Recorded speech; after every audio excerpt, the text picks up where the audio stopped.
I was sitting in a conference room in Dallas, pitching a software package to a medical firm. I'd flown in that morning, running on 2 hours of sleep and a black coffee, trying to land the biggest client of the year. My phone buzzed in my pocket, unknown number. I let it go the first time. Then again, and again. On the fourth call, I excused myself, stepped into the hallway, and picked up. "Hey," the voice said. I recognized it immediately. My wife. Rebecca. Cold. Flat. Then she laughed, not nervously, not shyly, it was full-on amusement. "I'm divorcing you," she said like she was ordering a damn pizza. "And I've already sold our apartment. Starting a new life with my boyfriend.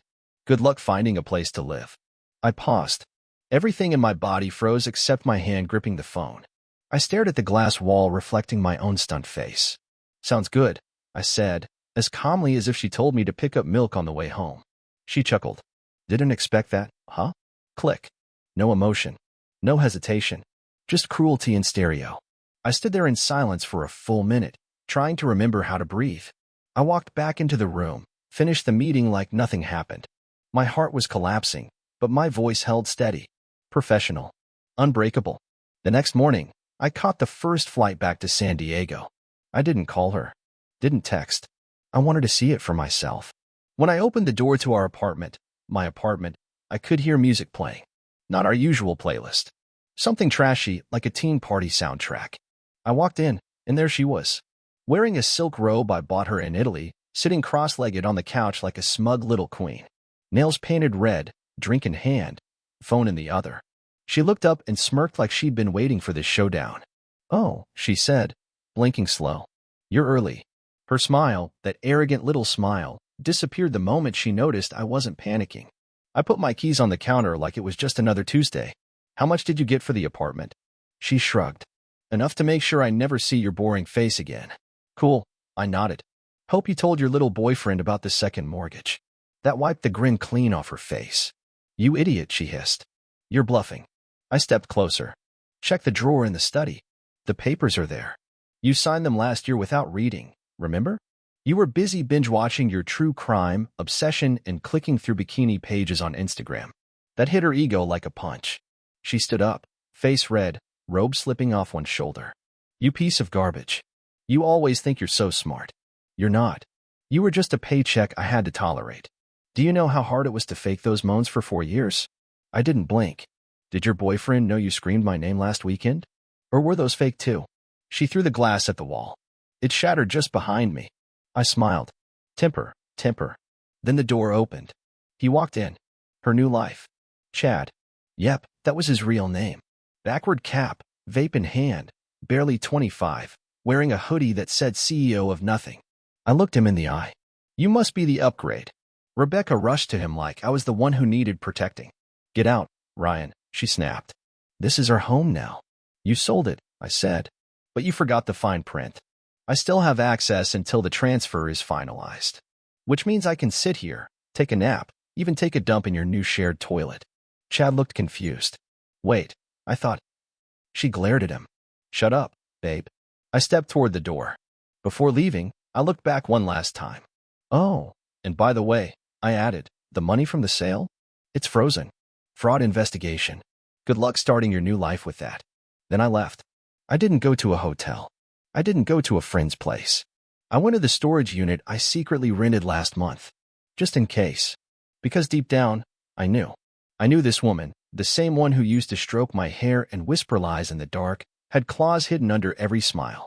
I just didn't expect her to use them this soon, this sharp, and this proudly. But this war? It had only just begun. I sat in my car for over an hour outside that storage unit, just staring at the steering wheel. Not crying, not yelling, just silent. The kind of silence that feels like you're underwater and everything around you is muffled and surreal. Her voice echoed in my head on loop. "I'm divorcing you. I've already sold our apartment. Starting a new life with my boyfriend." And that laugh. That damn laugh. Like I was some kind of joke. Like I never mattered. Like 4 years of marriage was just a waiting room until something better came along in a sleeveless hoodie and cologne from a gas station. I finally walked into the unit. Inside were 3 bags, a mattress, a folded chair, and a mini fridge I kept stocked out of paranoia. I'd packed it all when the gut feeling became too heavy to ignore, when she started staying out late at yoga, when she laughed a little too loud at texts she'd hide like top-secret files. I'd wanted to believe it was nothing, that maybe she was going through something, that I was just being paranoid. Turns out, paranoia is just early awareness. It's the brain noticing what the heart refuses to see. I tried sleeping, but the rage wouldn't let me. My mind played back every moment that now felt like a lie. The vacations. The nights in bed where she said she couldn't sleep without my arms around her. The promises. I kept wondering, was he already in the picture when she said she wanted to reconnect with herself? Was that why she started waxing again, wearing perfume to run errands? Was that why she changed her phone password? Around 3 a.m., I got up and drove back to the apartment. I parked across the street, turned off the lights, and watched the window. They were still awake. I could see her silhouette dancing, laughing. She looked free, like she'd been set loose after years of pretending. But the worst part wasn't that she looked happy. The worst part was realizing that I didn't miss her. I missed the version of her that only existed in my head. I waited until the lights went off. Then I snuck in. Yeah, I still had the key. I didn't go there to destroy anything. I just wanted to see what she left behind. What wasn't worth taking? Turned out, a lot. She left our wedding album in a box labeled junk. She left the sweater I gave her our first Christmas, the one she used to never take off. She left a pair of earrings she cried over because they reminded her of her mom. And she left the scrapbook we made after our trip to Aspen, where she said, "This is the happiest I've ever been." I took it all, not out of nostalgia, not because I cared, but because I wanted to be the one to throw it away. Not her. Me. I didn't sleep that night. The next day, she called again. This time, her tone was different. Not apologetic, that would have been too human for her. But careful, calculated. "I need to talk to you about some legal things," she said. I said nothing. "Ryan, don't be a child. You can't just disappear. We need to finalize the documents." I could hear her boyfriend laughing in the background, making some dumb joke. She didn't even bother muting the phone. "Was that him?" I asked calmly. She laughed again. "Jealous?" I breathed in slow. "No. Just wondering how it feels to downgrade from a man to a mistake." That hit her. "F you," she spat. I hung up. I didn't care about the apartment anymore, or the documents, or even her explanations. I cared about getting back to myself, to the man I used to be before I gave every ounce of my soul to someone who was already planning her exit strategy. But then, the twist. 2 days later, I got a call from my bank. Someone tried to empty one of our joint savings accounts, the one I'd forgotten even existed. I'd left it untouched for years, like a side pot for emergencies. $13,500. Gone. Or almost gone. The transaction was flagged because the signature didn't match. Guess who? She really thought she could take everything. My heart, my home, and now my money. I didn't say a word to her. I just forwarded the bank's fraud report to my lawyer and waited. That evening, I drove past the apartment again, just to see, and as I parked, I saw them. Outside. Yelling. She was screaming at Chad, throwing something at his chest. He stormed off down the street. She stood there in her pajamas, barefoot, arms crossed, looking like she just realized her new life came with consequences. For a second, she looked up and spotted me. I didn't look away. She walked toward the car, real slow. Knocked on the window. I rolled it down 2 inches.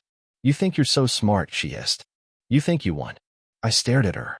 "No," I said. "I think I finally woke up." Then I rolled the window back up and drove away. But that was far from the end. The next few days were a strange blur. I wasn't sad anymore, not in the way I expected. The grief had calcified into something else. Cold. Focused. Every morning, I woke up without checking my phone for her messages. Every evening, I didn't wait for the sound of her keys at the door. It was like I'd been unhooked from some twisted machine that had been draining me for years. But then, out of nowhere, her sister Melanie called me. We hadn't spoken in months. Last time we talked was Thanksgiving, and even then, it was small talk about pumpkin pie and Black Friday deals. So when I saw her name flash on my screen, I nearly didn't answer. "Ryan," she said, voice shaky. I didn't know who else to call. "I just found out what Rebecca did. She told Mom and Dad you cheated on her." I couldn't even fake surprise. "Of course she did," I said. Wouldn't be on brand if she didn't rewrite the whole story with herself as the victim. Melanie sighed. "They believe her. She said you hit her once. That you were controlling. That you drained the bank account." I pulled the phone away and laughed. A hard, joyless laugh.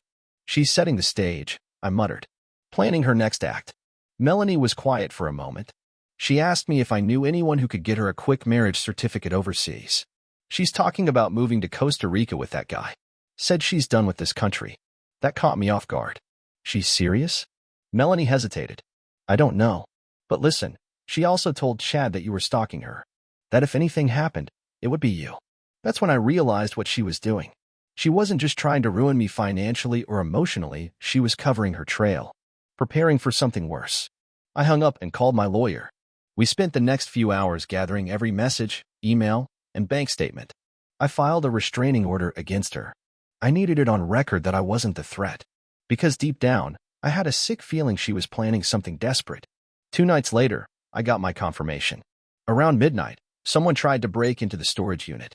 The latch was busted, the door slightly open. Nothing was missing, but there was a folded note left on top of the mattress. It said, in handwriting I knew too well, "This doesn't end until you say sorry." I laughed. Say sorry? To her? For what, not being blind enough? I reported it. The cops said without cameras or fingerprints, there wasn't much they could do. But it was enough to leave a record. Enough to show a pattern. The next day, I showed up at her new place with a sheriff. They served her with the order. She tried to act confused, then outraged, then heartbroken.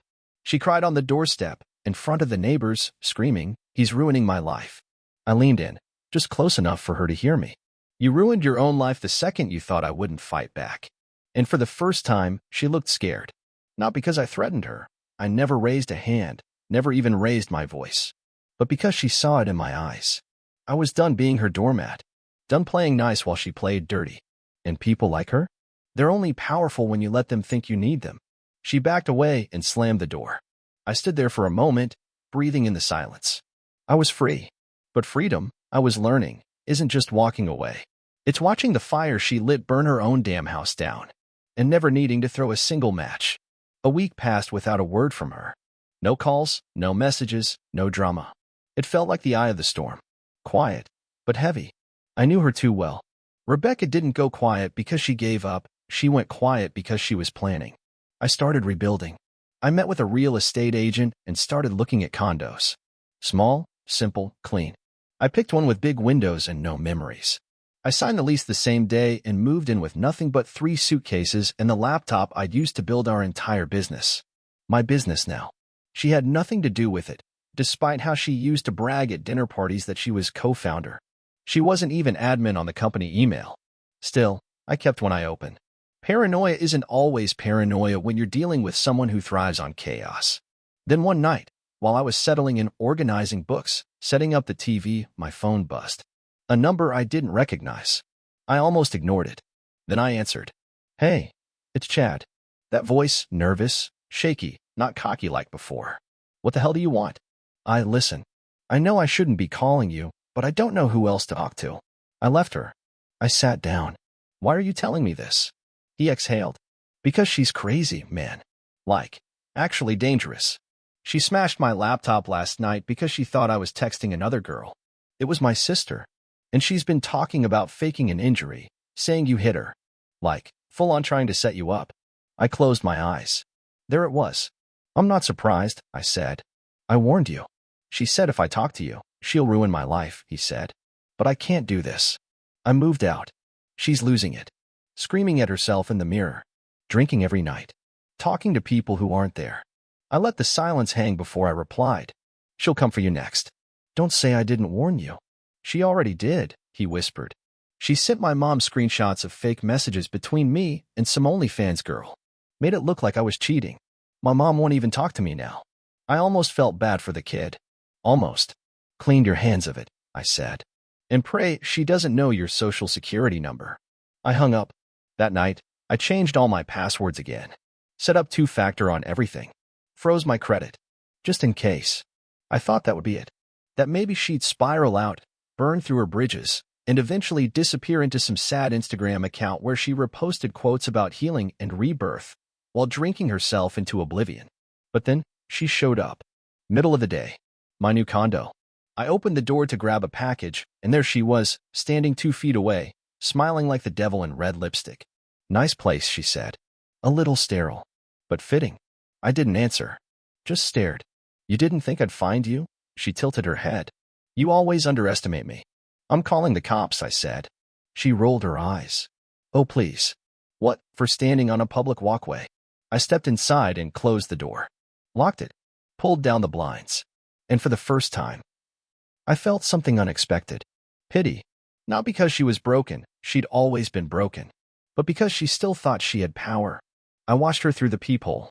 She stood there for a minute, like she was expecting something. Then she walked away.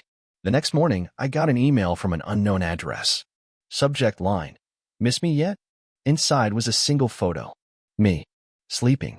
In my new apartment. Taken from outside the window. No words. No threat. Just the picture. I felt my chest tighten. My first instinct was to get angry. But instead, I saved the photo, sent it to my lawyer, and then to the detective I'd spoken to weeks ago. She wanted me to break, but I wouldn't.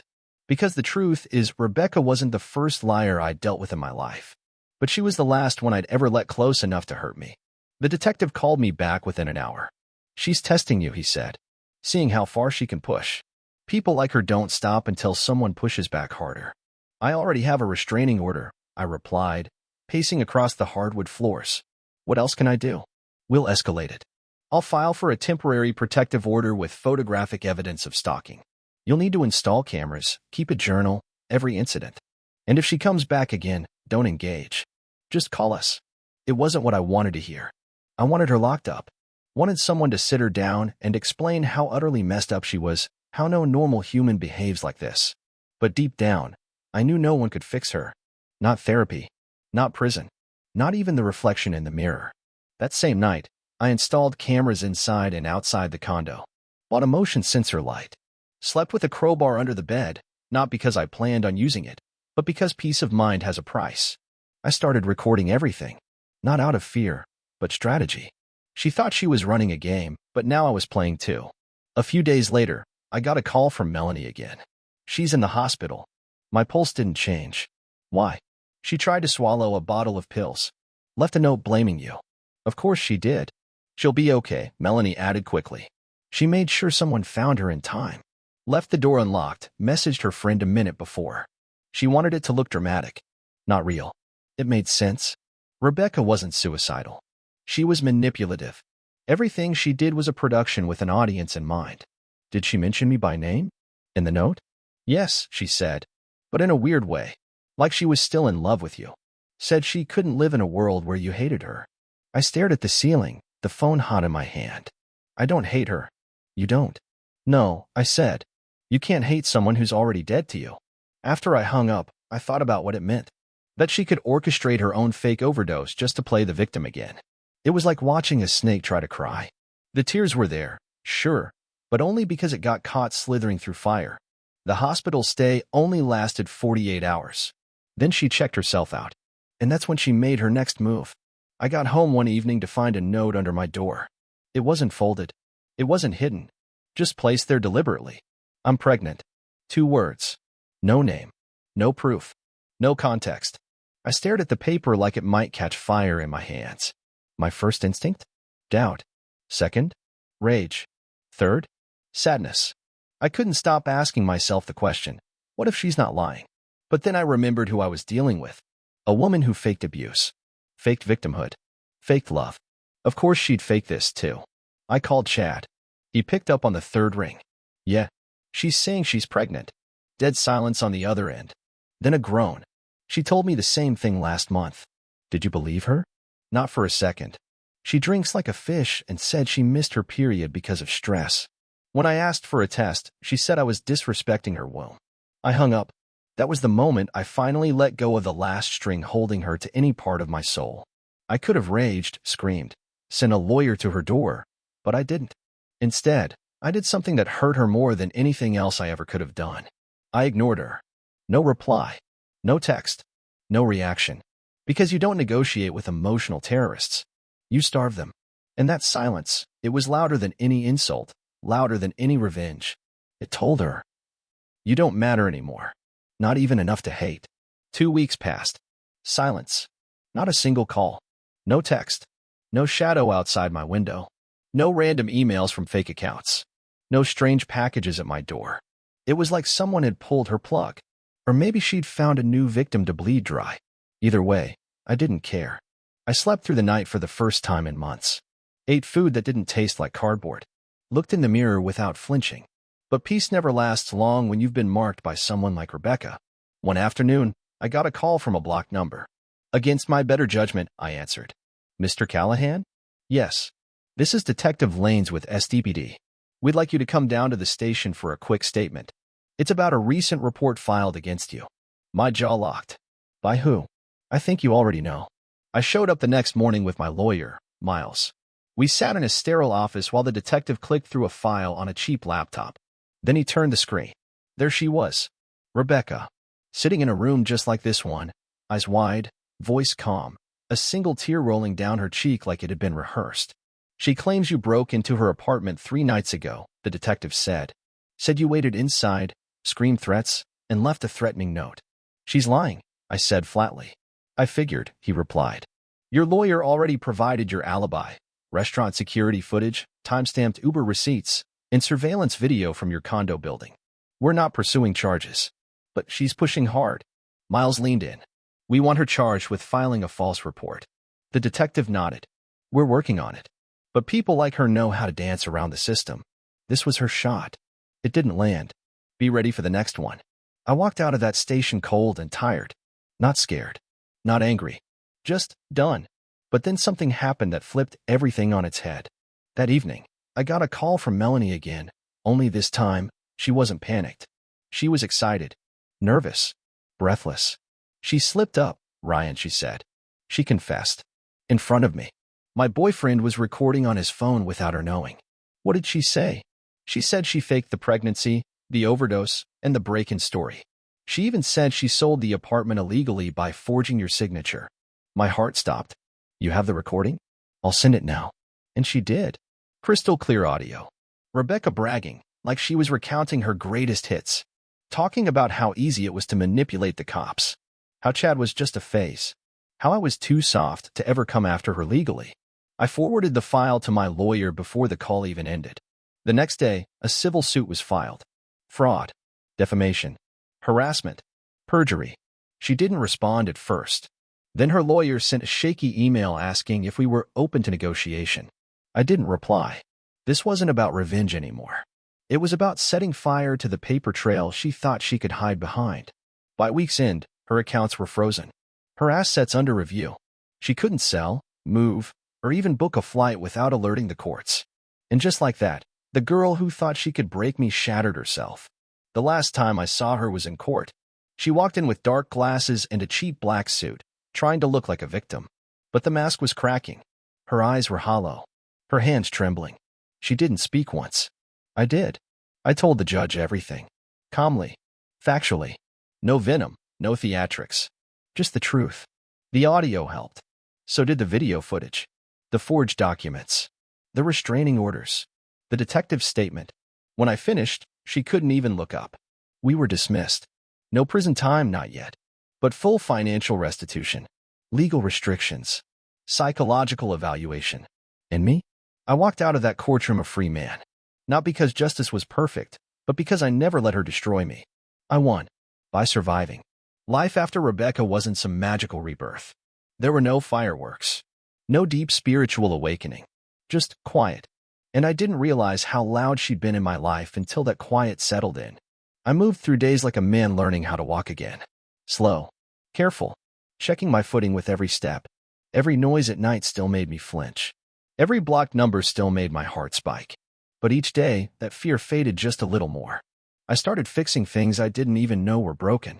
Got back into running. Cut my hair differently. Stopped drinking. Hell, I even started sleeping with the window open again, something I hadn't done in years, because she always said the breeze messed up her skin. I didn't realize how many small parts of myself I'd sacrificed to keep her satisfied. How much I'd given away, piece by piece, thinking it was compromise when really, it was slow death. Then one night, while organizing old files on my laptop, I found a video. Us. On our 3rd anniversary. She was in the kitchen, making pancakes in one of my oversized shirts, laughing, messy hair, flour on her cheek. I remember filming it because it felt like one of those perfect mornings you want to bottle up and live in forever. And watching it now, it made me sick. Because that girl never existed.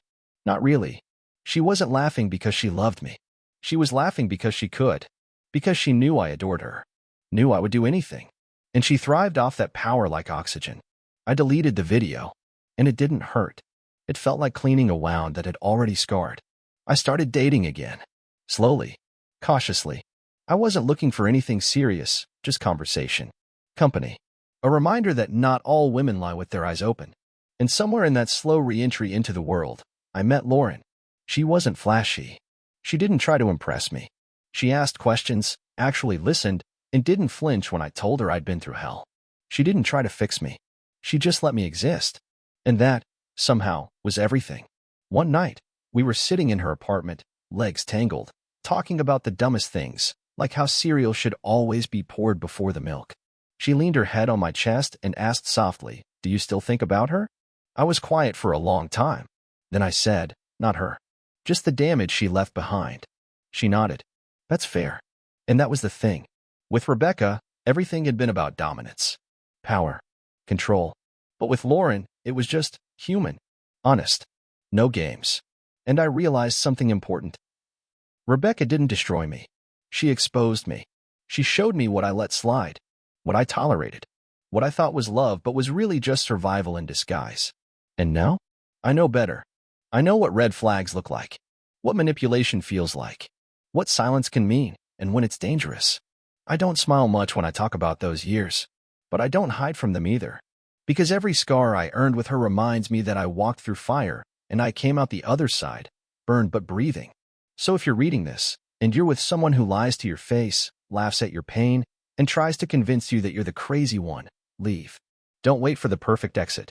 Just go. Because no matter how scary it feels to start over, it's nothing compared to the nightmare of staying. Trust me, I lived it.